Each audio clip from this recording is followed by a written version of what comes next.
Hey gang, Tom and Manny here with Sweet and Salty with Tom and Manny. Hi guys. Today's episode of Hawk Talk. Hawk Talk. Shall we address the elephant in the room? Yeah, let's address the elephant in the room, boys and girls. Boy, I don't know what was going on in Buffalo, but you can't turn the ball over like that and expect to beat anybody, much less a team like Buffalo. I mean, even Pittsburgh walked in and found Dallas to be a buzzsaw. He only managed to pull it off. But when you talk turnovers, just ask Tom Brady and the Buccaneers what happens when you turn the ball over to somebody like Drew Brees and those Saints. That was embarrassing.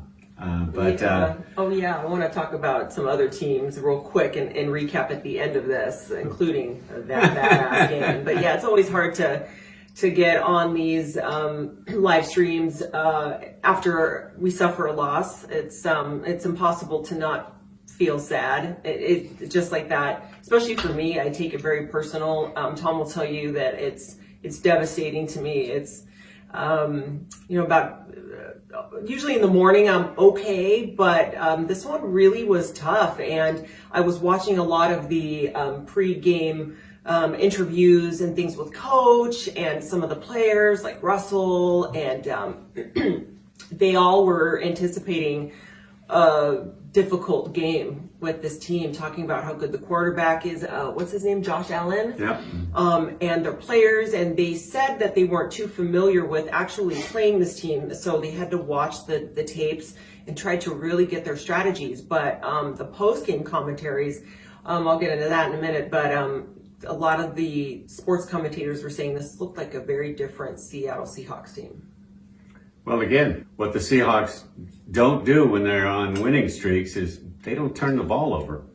And so there's a lot of chit-chat going on with everybody, all the Monday morning quarterbacks calling for Ken Norton's job. He's the defensive coordinator. Yeah. And but I'm just saying, if you turn the ball over, well, the defense never had a chance to rest, did they? And, they converted a lot of those turnovers to points that they shouldn't have ever had the opportunity to make. So, when you don't control the pace of the game and control the football, bad stuff's going to happen. So, but coming up, we are playing the Rams, interdivisional rivals. Not a fan. And suck it, Rams. Yeah. But we're 6-2. The Cardinals and the Rams are 5-3. The only one that's got a positive note there is the Cardinals are 2-0 in the division. So something that we have to address right now and take the Rams down right now. So yeah, we lost to the Cardinals the last time we played them, which was just a few weeks ago. Yeah. We lost, I believe, in overtime. We technically won that game, and then because of a stupid flag, a stupid penalty, we got the touchdown actually got reversed, that was that. So then all they needed was a field goal to beat us. So and they did it. But that's football. That's why they play the games. Even though everybody was picking the Hawks to win that game, the Cardinals had a different idea. So I'm sure there's plenty of come to Jesus moments going on in the locker room right now to get prepared for this game. And one thing that the Seahawks are good at, and that's bouncing back. So that's true. We look forward to that. But that's true. So you had a couple of things you wanted to share about maybe some other teams in the league. Well, thank God that we also have the Raiders that we root for.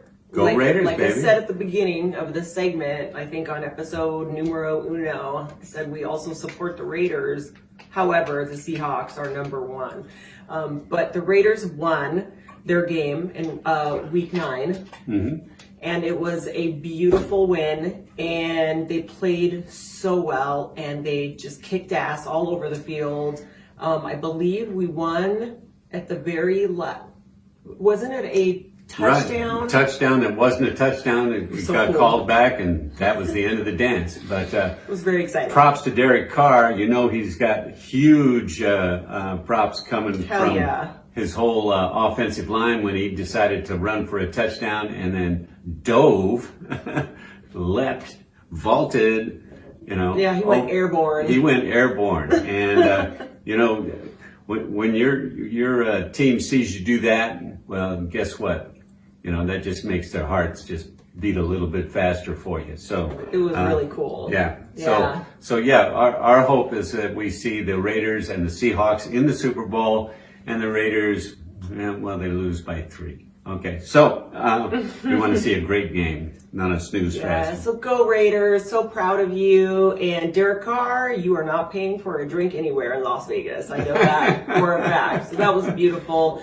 And also interesting game was between Tampa Bay Buccaneers and New Orleans Saints. And I thought that was a really interesting matchup because of the stats. And it seems like Tom Brady and Drew Brees have been neck and neck, and then one will get ahead and then one will jump back in the lead for, passing yards and passing touchdowns and all that. They're both going to be Hall of Fame quarterbacks, obviously, and they're both sitting there at the top with all the stats. And so they're kind of trading those back and forth. Oh my God, I can't even talk about it. I didn't even recognize this team. It was so crazy. It was the fourth quarter, and I believe that the Buccaneers had not scored a touchdown. They got 3 points on the board, 3 total. No, they scored a touchdown.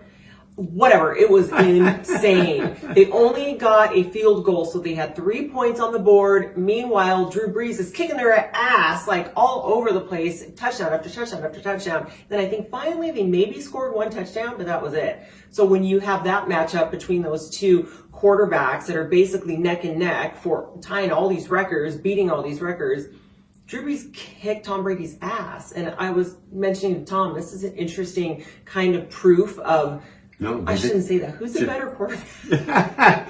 Well, in that game it was Breeze, and they shut him out as far as touchdowns go. It was 38-3. Oh, they never got a touchdown. Yeah. So they're off to play San Francisco, and much as we don't like the Buccaneers, we do want to see San Francisco lose. So that's enough. Crazy Hawk Talk for today. Yes. We want you to go out there and make a difference, commit random acts of kindness, eat good food, get good exercise. Peace out. Tom and Manny for Hawk Talk. Ooh, see you soon.